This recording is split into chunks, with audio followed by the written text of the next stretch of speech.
để ba cho mù mua giờ cho cá cho mù mua tọt sạp bùa luôn ý lúc mà thì từ mù mua ăn rau mua ít rau tọt đồ tê. Yeah, that's super pretty. Biggest looking. I thought you were gonna say yes. That would look good in your house.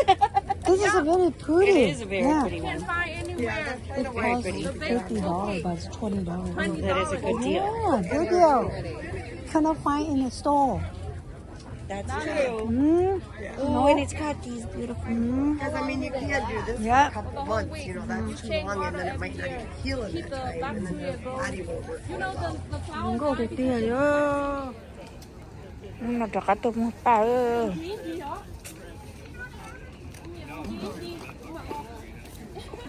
Đầu thì kìa, giống cô kia rồi.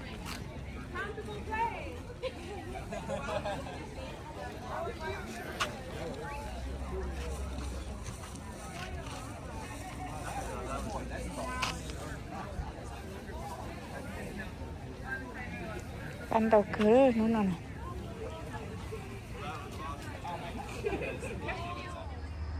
Đi nó cái khăn rung câu cơ đi từ đấy để tàu lúc cái khăn rung nào rung câu cơ.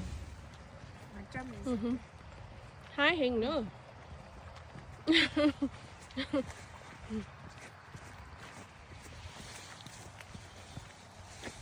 Muốn đấy. Yeah. Yeah. Chụp ba rung câu cơ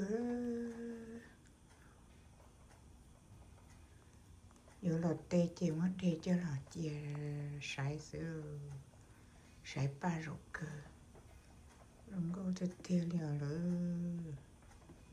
cho nên là cho cô nhóc khỏi rồi xong nó là chơi rung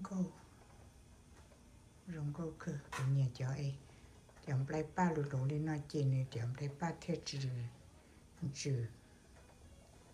rung câu cho tiêu liều